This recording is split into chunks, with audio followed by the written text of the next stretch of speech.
In every nation's story, there are families whose names echo louder than others. In Kenya, that name is Kenyatta, a dynasty woven so tightly into the country's political and economic fabric that it's impossible to tell one story without the other. From the birth of independence to the age of global finance, this single family's journey mirrors both the hopes and contradictions of an entire people. How did one lineage come to hold such enduring influence? And what does that mean for a nation still fighting for equality, opportunity, and its own sense of ownership? This is the story of power, legacy, and Kenya itself.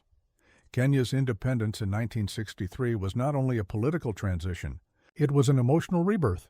After decades of colonial rule, imprisonment, and resistance, the nation awoke to a new dawn under a leader who promised unity and prosperity. Jomo Kenyatta, the father of the nation. But with the promise of freedom came the paradox of power. The Kenyatta family would soon become not merely symbols of liberation, but custodians of enormous wealth and political control, shaping the nation's direction for generations. Jomo Kenyatta's presidency established the architecture of a modern republic, a centralized system, anchored by loyalty to the presidency that sought to rebuild Kenya's fractured post-colonial identity. Yet beneath that project lay an economic pattern that would define Kenya's elite politics for decades, land redistribution that often favored those closest to the new ruling class. When colonial estates were sold, the state became the broker, and access to land, the ultimate source of power, concentrated rapidly among a small circle. The Kenyatta family, through purchase and political leverage, acquired vast tracts of fertile territory once held by British settlers. To ordinary Kenyans, this was both a sign of success and a new kind of exclusion. A family that had suffered under colonialism was now seen by some as inheriting the privileges of the former masters. But the story is never one of simple greed. Jomo Kenyatta embodied genuine charisma and vision. He championed stability, education, and a pragmatic form of capitalism that kept Kenya relatively peaceful while neighbors slipped into chaos. His era was marked by economic growth and the creation of a strong civil service. For a young nation, these were invaluable. Yet in concentrating authority in the executive branch and aligning business opportunities with political loyalty, Kenyatta's Kenya also sowed the seeds of a political economy driven by patronage. A culture emerged in which wealth and proximity to the presidency became the currency of influence. This was the genesis of dynastic politics. As the years passed, the Kenyatta name became not just historical but structural, part of how the state functioned.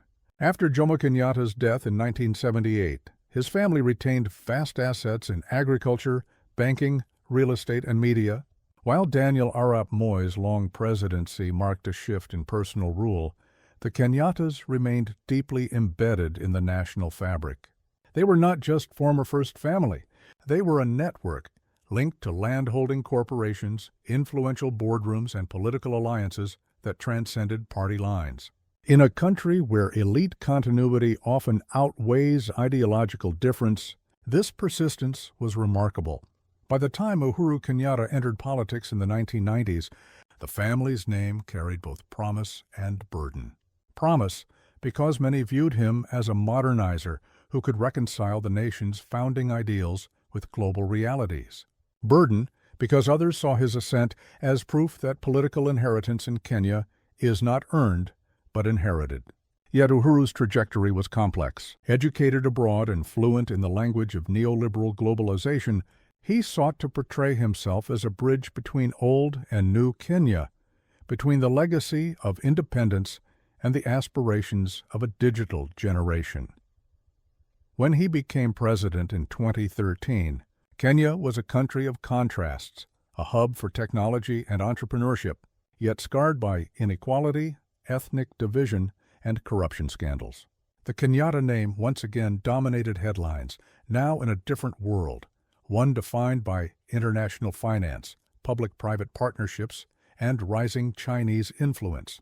Observers across Africa debated whether Uhuru's presidency would finally separate personal legacy from national destiny. Instead, it exposed how difficult such separation can be. Under Uhuru Kenyatta, Kenya invested massively in infrastructure, highways, railways, and energy projects that redefined the landscape. Nairobi became a regional powerhouse, and the economy expanded. But debt grew too, and critics argued that contracts often favored the politically connected.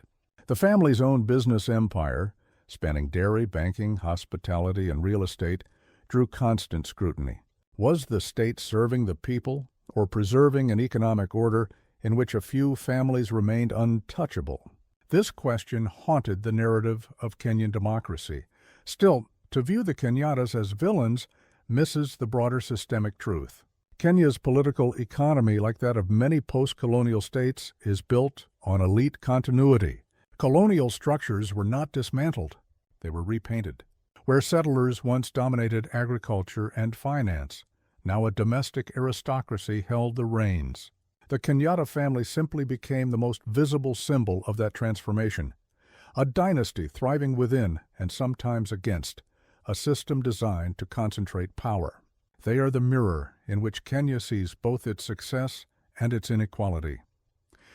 For millions of ordinary Kenyans, daily life tells the story better than any statistic. The country boasts gleaming skyscrapers and luxury malls, yet many citizens struggle with unemployment and rising living costs. The gap between the wealthy elite and the informal worker remains vast. In the eyes of the youth, dynastic politics feels like a locked door. New ideas knocking from outside, old power refusing to open. Protests in Nairobi, Kisumu, and Mombasa often echo this frustration, not only at one family, but at a system where politics and wealth seem hereditary. The rise of social media has amplified these voices. For a new generation, transparency and accountability matter more than lineage. Online platforms have become a stage where the mythology of old families is questioned. Has independence truly delivered self-rule if power keeps circulating among a few surnames? These debates reflect a continental trend, from South Africa's elite families to Nigeria's political dynasties, revealing how African democracy often battles the inertia of inherited privilege. Yet, Kenya's story also carries hope. Despite political tensions and inequality, its institutions remain more resilient than many of its peers. A vibrant civil society, a vocal press, and an independent judiciary have often stood against excess. In 2010, the new constitution introduced checks on executive power, devolution of resources, and term limits. These reforms signaled that the era of unchallenged dynasties might eventually fade. Still, the Kenyattas, through history and enterprise, remain deeply anchored in the nation's collective imagination. As the 21st century advances, Kenya faces a delicate balancing act, honoring its founding families without being bound by them. The Kenyatta legacy is neither entirely benevolent nor entirely self-serving. It reflects the moral complexity of leadership in post-colonial Africa, where liberation heroes become power brokers, and nationalism coexists with capitalism.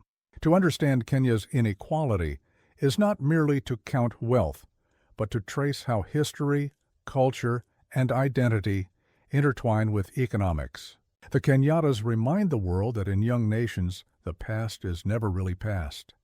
To understand the persistence of dynastic power in Kenya, one must examine not only the individuals at its center, but also the architecture of the state itself.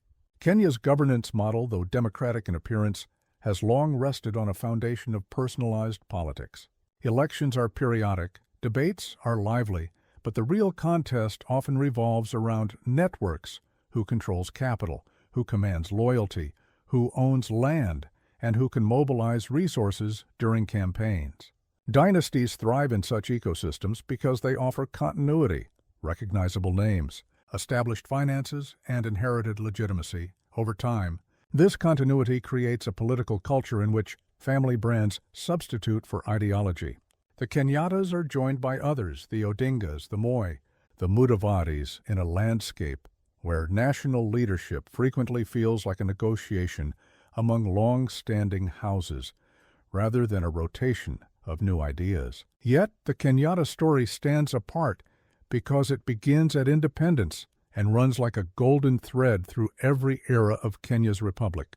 The Founding Fathers' portrait still graces currency, public buildings still bear his name, and the family's enterprises reach into daily life, from the milk on supermarket shelves to the banks that handle ordinary citizens' salaries.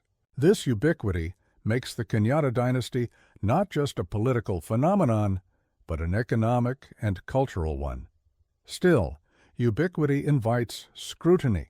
Kenya's economy, the largest in East Africa, is a paradox of dynamism and disparity. Nairobi's skyline gleams with new investment, yet the income gap remains one of the region's widest. Analysts frequently trace this inequality to the post-colonial concentration of land and capital.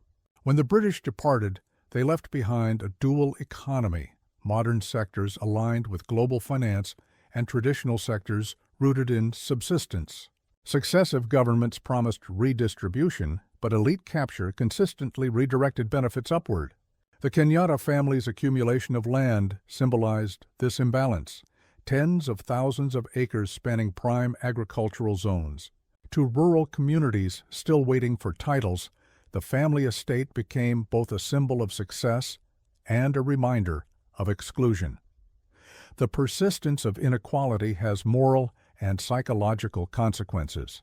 In a nation that prides itself on industriousness, people measure fairness not by ideology, but by opportunity. When opportunity appears restricted to a few families, cynicism grows. Political participation becomes transactional. Citizens vote not for programs, but for patrons who can deliver favors. This erodes the very essence of democracy, trust in institutions, and replaces it with loyalty to personalities. Dynasties, by their nature, reinforce this cycle. Yet Kenya is not frozen in time. Urbanization, education, and technology are rewriting social contracts. The rise of a digitally connected youth population, curious, critical, globally aware, is challenging inherited hierarchies.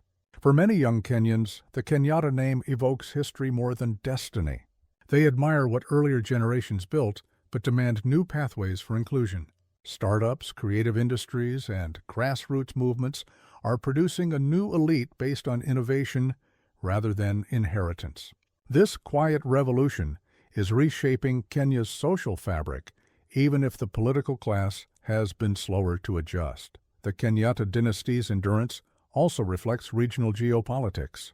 Kenya sits at the crossroads of strategic interests, the gateway to the Horn of Africa, a hub for Western diplomacy, and a key partner for China's Belt and Road Initiative. Stability in Nairobi matters to the world, and continuity of leadership reassures investors. International partners often prefer predictability to disruption. In this context, dynastic figures gain leverage. They offer a familiar face in a volatile neighborhood. But this stability has a price. When external actors prioritize continuity over accountability, domestic reform slows. The story of Kenyan politics thus intertwines with global economic incentives, where the comfort of foreign capital sometimes outweighs the cry for equity at home. To speak of ownership of Kenya, therefore, is to speak metaphorically. No family literally owns a nation, yet economic and symbolic power can feel like possession. Through land holdings, corporate shareholdings, and political legacy, the Kenyatta family represents a concentrated version of Kenya's post-colonial elite. Their prominence reveals the unfinished business of independence, how to translate liberation into broad-based prosperity. Each generation of leaders faces this question anew, and each must contend with the shadow of privilege that still stretches across the landscape. Critics often ask why dynastic wealth provokes such unease in African republics. The answer lies in the moral narrative of liberation. Independence movements were fought in the name of collective dignity. Leaders were seen as servants, not masters. When their descendants become magnates, the contrast stings. The public expects simplicity and accountability. Ostentatious affluence feels like betrayal. In Kenya, where memory of the Mau Mau struggle remains vivid, this emotional tension is palpable. The Kenyatta name carries both reverence for sacrifice and resentment toward privilege, a duality that defines the country's political psychology. Still, dynasties adapt. The younger Kenyatta generation, educated abroad and attuned to digital culture, cultivates a modern image: philanthropy, entrepreneurship, engagement with technology. They understand that legitimacy in the 21st century flows from visibility and narrative control. Social media presence, charitable foundations, and public initiatives project a message of relevance. In many ways, this mirrors global trends, from the Kennedys in America to the Gandhis in India, where political families reinvent themselves through communication rather than ideology. Kenya's media-savvy youth, however, is harder to impress. Authenticity, not lineage, earns respect. Whether the dynasty can evolve fast enough to meet these expectations remains uncertain. Another layer to Kenya's dynastic question is ethnicity. The country's politics have long followed ethnic alignments, and the Kenyatta family's Kikuyu heritage has both elevated and complicated their influence. During times of national tension, especially elections, perceptions of ethnic favoritism resurface. This undermines social cohesion and risks reducing citizenship to tribal arithmetic. The 2007-2008 post-election violence, which scarred the nation, was a grim reminder of how fragile unity can be when politics intertwines with identity. In response, many Kenyans now call for a new civic nationalism that transcends tribe and family, a vision where leadership derives from competence, not ancestry. Achieving this will be Kenya's defining democratic test. Economically, Kenya's resilience remains remarkable. The private sector thrives despite political cycles. Entrepreneurship, agriculture, tourism, and technology continue to drive growth. Yet inequality and corruption drain potential. When scandals erupt, whether involving public funds, land disputes, or infrastructure tenders, public discourse often circles back to elite capture. Even when the Kenyatta family is not directly implicated, their prominence makes them a touchstone for the broader critique of oligarchy. To many citizens, they symbolize the intersection of business and state that still shapes national fortunes. Observers from outside sometimes misread this as purely a Kenyan issue. In truth, it reflects a continental pattern.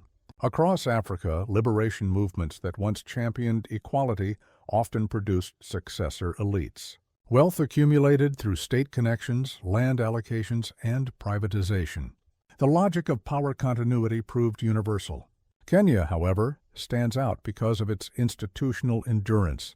Despite periodic unrest, it has preserved multi-party competition, independent media, and judicial checks. These mechanisms, though imperfect, provide a platform for reform.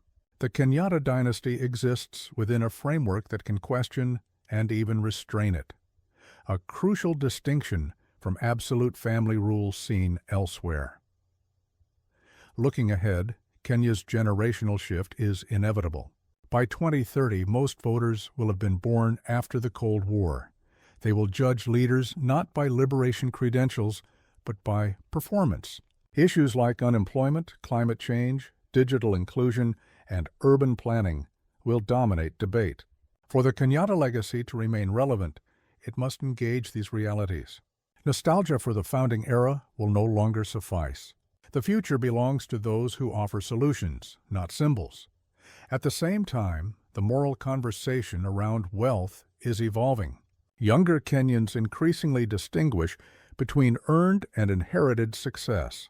They celebrate entrepreneurs who build from the ground up and scrutinize those who appear insulated by privilege. This cultural shift challenges dynasties to demonstrate transparency.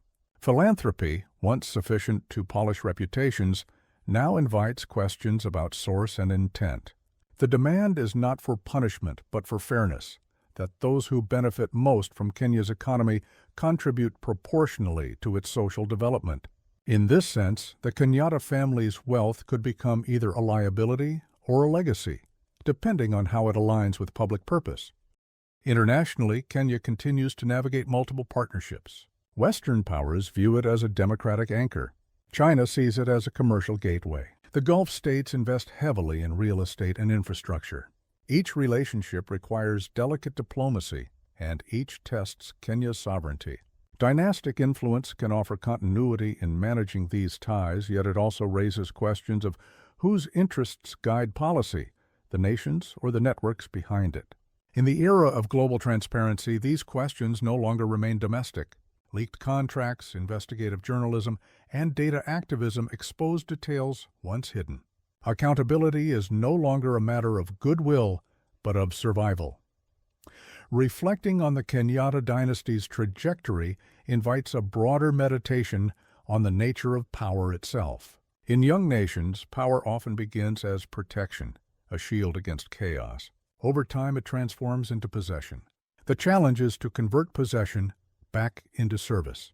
The Kenyatta family's greatest opportunity may lie in redefining what their influence means, from control to contribution, from symbolism to stewardship.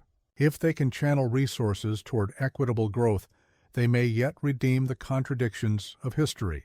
If not, the tide of democratic renewal sweeping through Kenya's youth will eventually outpace them. But the story of Kenya is not only the story of one family. It is also the story of millions who build, farm, teach, and create without recognition. Their quiet resilience sustains the nation far more than dynastic politics ever could. From the tea fields of Kericho to the innovation hubs of Nairobi, ordinary citizens embody the true spirit of independence, self-reliance, and optimism despite adversity. They remind the world that Kenya's destiny cannot be owned. It must be lived collectively. As this century unfolds, Kenya stands at a crossroads familiar to many societies that emerged from colonialism: how to reconcile history with equality. The Kenyatta dynasty remains both a product and a symbol of that journey. Its wealth and prominence expose uncomfortable truths about how freedom was distributed. Yet acknowledging those truths is part of maturity. Nations, like individuals, grow when they face their contradictions. The conversation about dynasties, privilege, and fairness is not an indictment. It is an awakening. And so, the question is not whether one family owns Kenya. The question is whether Kenya can own itself, its resources, its governance, its narrative. That ownership requires citizens who demand accountability, leaders who embrace transparency, and institutions that outlast personalities. When these elements align, dynasties lose their mystique and democracy gains its soul. For now, the Kenyatta name endures, inscribed in monuments, embedded in markets, invoked in every political cycle. But history's verdict is still being written. If future generations inherit a fairer, freer Kenya, the dynasty's story will be seen not only as a tale of privilege, but also as a lesson in transformation. A reminder that even the mightiest families stand within, not above, the nation they helped to build.